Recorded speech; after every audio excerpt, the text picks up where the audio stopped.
The Sewers of Redpoint. This is a fantasy adventure, a pre-programmed, paragraph-based adventure by Dark City Games in the Legends of the Ancient World series. If you do not know this series, I suggest that you watch my video for Orcs of the High Mountains, where I explain the basic concepts of the game, of the system. In this review, I will talk about this specific adventure, not about the system in general. I will take for granted that you know how the system works. This is an adventure that, like the other ones in the series, can be played as a role-playing game with a group of players, or you can play it as a solitaire game, just as a choose-your-own-adventure type of book with a stronger tactical component when it comes to resolving combat, because combat is resolved on this map here. Well, as we're looking at the map, let's have a quick look at the components in general. Yes, you have a map that comes with adventure printed on sort of like thick paper. The map is divided in different areas, it has terrain features, and each battle will instruct you about the terrain features and the areas of the map that you will use. Different battles in the game will use different areas so that you have variety there. Then the game comes with a sheet of mounted but uncut counters. You will have to cut them by yourself, and as the title already announces, the adventure takes place in the sewers, so as you can imagine you will find all sort of annoying monsters down there, represented by these counters here. Your spiders, you have dwarves of the sewers, crocodiles, rats, cockroaches, giant worms, the men snakes that you also have in the Dark Vale. We encountered these guys here before. Here's the giant worm. So, well, just the type of monsters that you expect to find in the sewers. Yeah, the sewers of Redpoint. What are you doing down there anyways? Well, this is the story. Your party of adventure is in Redpoint. In this city, the ruler of the city is pretty much using the law to his advantage for his personal gain, and the only institution in the city that still stands for law and justice is the Church of Solarmis. You have a soft spot for the church, either because you worship the same god as they worship, or simply because you agree with the idea of justice and fairness that the church stands for. So maybe you're just fighting the same fight that they are fighting. Either way, you decide to help them when they come to ask for your help, because a bunch of annoying cultists just recently came out of the sewers, and kidnapped the child avatar of the Church of Solarmis. And you know that they are going to sacrifice the child avatar soon enough to some ancient Lovecraftian type of mysterious god from another plane of reality. So you have to stop them. In order to do that, you have to descend down the sewers. Luckily enough, these are not the main sewers of the city. These are old sewers that are not used as sewers anymore. So, of course, they have become the abode of all sort of monsters and criminals, bandits, and other disgusting creatures. And, of course, that's exactly where you want to go. The adventure comes with a map that helps you navigate the adventure itself. You start from here, and you're told that the object of your adventure is somewhere in the east. So somewhere in the east, I'm sure you can pretty much figure out where it is exactly the location where you should go. It is nice to have a map, of course. It saves me time, because usually I always draw maps when I'm playing this type of games. The art on the map is not that great. There are some details that I think are really a little underwhelming. But again, the map is functional and it gets the job done. It saves me time, so that is good. The rulebook has the general rules of the series. At the beginning, the adventure starts here. And I have to say, the adventure is a little short. It starts at page 10 and it goes on until page 29. So that's pretty much only 20 pages of adventure, as opposed to other books in the series, such as The Dark Veil or Gaze to the Underworld, that are around 30 pages of adventure. So much more plot, much more meat there. In any case, this is the general idea about the book and about the adventure. This is not my favorite adventure in the series. There are things that I like about it. For example, I like the fact that the adventure lasts only one day, at least the main section of the adventure, the dungeon.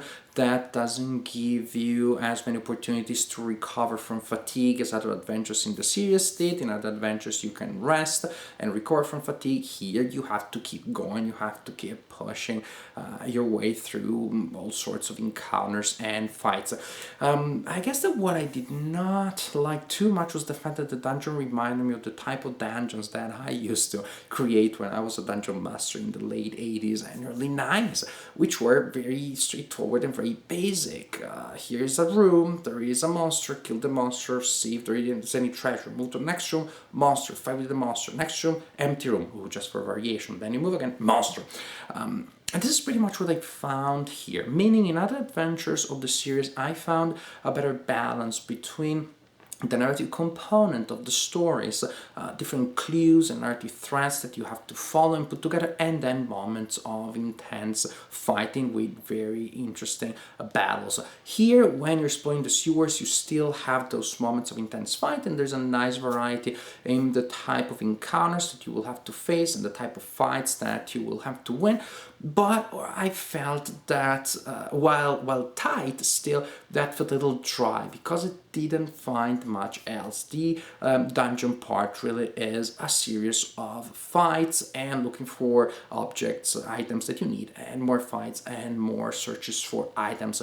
I just found the previous adventures in the series more sophisticated from the narrative point of view, and the system of sub-quests that you have to complete in order to complete the mission. Here, the game just felt a series of tactical battles connected by pretty thin narrative threads, which is just a different thing, very different feel. And in retrospect, I guess now I just figured out that I prefer the adventures such as Gates to the Underworld or the Dark Veil, where you do have a narrative frame which is more complex, and within that frame occasionally you have mini dungeons or even dungeons of a certain extension where you have more of a fighting adventure feel. I guess I just like that balance better. Interesting enough, the narrative aspect is not completely absent from the game, but it comes surprisingly at the end. I hope I'm not going to give you too many spoilers here. If I do, well, you have been warned here. Spoilers may happen pretty soon, meaning that when you get out of the dungeon, if you survive and you complete the mission, then actually you have some time that you can spend in the city of Redpoint, and you can follow up on clues and other things that you may have learned about as you were completing your mission. Meaning that at the end of the adventure, you're given a list of keywords, and if you acquired some of those keywords, now you can go through other micro adventures that happen in the city. You may decide to investigate about the nature of some mysterious artifact that you found in the dungeon. Then you have the keyword, and you start, visiting different places in the city to figure out what's going on with that mysterious artifact. Maybe you contracted lycanthropy, and now you are looking for a cure. They're just different things that you can do, and they're very different from one another. They gave me more of a feel of an open world. In a certain way, they felt more realistic or better fleshed out. I really had the sense that I was traveling through a city and trying to do different things. I really enjoyed that. I guess, again, the adventure is set up in such a way that first you fight a lot in the dungeon, and then you go and explore the city. But somehow the two parts felt really disconnected, and because of that, other part came after the intense fighting that also felt a little bit anticlimactic. I don't know if it felt like an afterthought. I enjoyed it because actually after the intense series of battles in the dungeon, that really came as a welcome change of pace, but still the entire adventure felt a little not as strictly tightly interwoven as I would have expected it. So this is an adventure that really does not have a deep, let's say, combination between the fighting component and narrative component. They really are set in two different sections of the game, but again, this is just a little warning. If you do not mind the more combat-oriented nature of the game, this is definitely a game that is fun to play. I did enjoy the wargamer in me, definitely enjoyed the fights that were to be experienced in the dungeon. It's just that without a more sophisticated narrative background that I guess I would have enjoyed to see that background throughout the adventure, between battles, without the narrative background behind the battles. The battles themselves, at a certain point, felt a little repetitive. So again, not my favorite game in the series, not a failure, still a game that you can have fun playing if, again, you enjoy the wargaming aspect of the game, maybe more than the narrative aspect. But these are my general opinions about Sewers of Redpoint.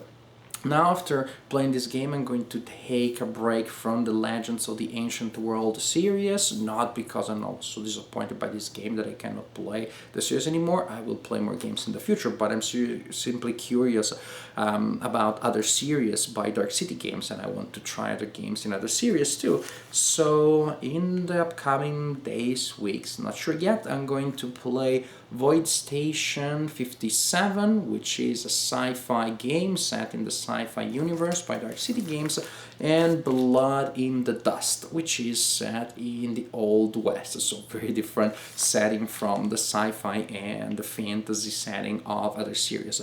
As soon as I play these two games enough to feel comfortable sharing my opinions about them with you, I will definitely do so in one of my videos. Well, I guess actually in two of them.